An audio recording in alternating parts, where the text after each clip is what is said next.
Each card is color-coded to indicate the number of sounds in each step.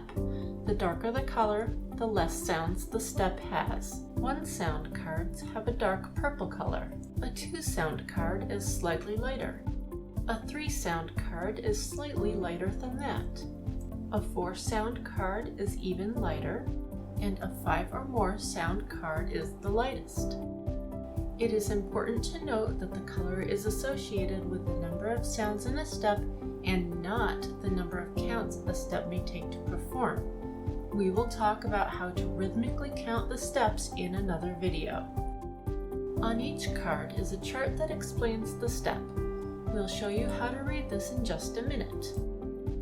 First, let's dive into understanding the columns. The number of sounds matches the number of columns in the chart. Each column represents one sound of the step. The more columns there are, the more sounds there are in that particular step.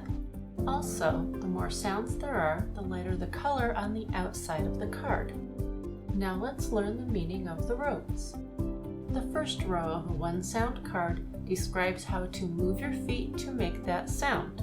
The second row states which part of the shoe you use to make the sound.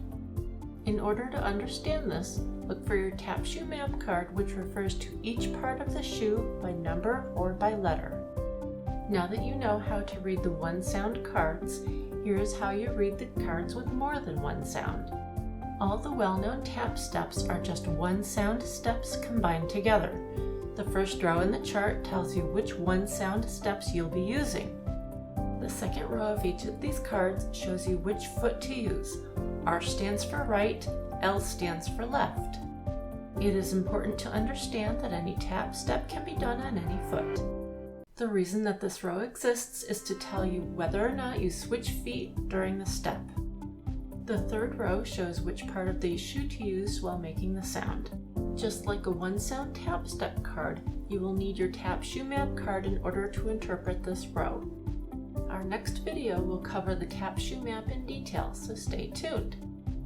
The fourth row of tap step card offers a few options for how to rhythmically count the step. This skill is a little more complicated, so we will make a separate video about how to count the rhythm of each tap step. However, there are 2 key things that you should know about the fourth row. First, some people ignore this portion of the tap card until they have learned all of the tap steps and are moving on to more advanced tap skills. That's okay. If you learn better using that approach, please do so. The second thing is, if you are a tap dancer or a musician who understands how to count music, please understand that there are multiple options for counting any tap step. We have simply come up with a couple of recommendations. Often, they are the way we most often hear tappers count the step, but occasionally we found a new way to count an old step and we threw it in for fun. Why not? The final row of the chart on the tap step cards says whether or not the tap step will alternate feet. This refers to whether or not you will switch feet when performing the step repeatedly. So now you know all of the tips and tricks for how to read the tap step cards. Remember, if you're struggling to understand one of them, we have a video of every tap step card for visual support on our website. Go to mytappyfeet.com/store to purchase all of the tap step videos.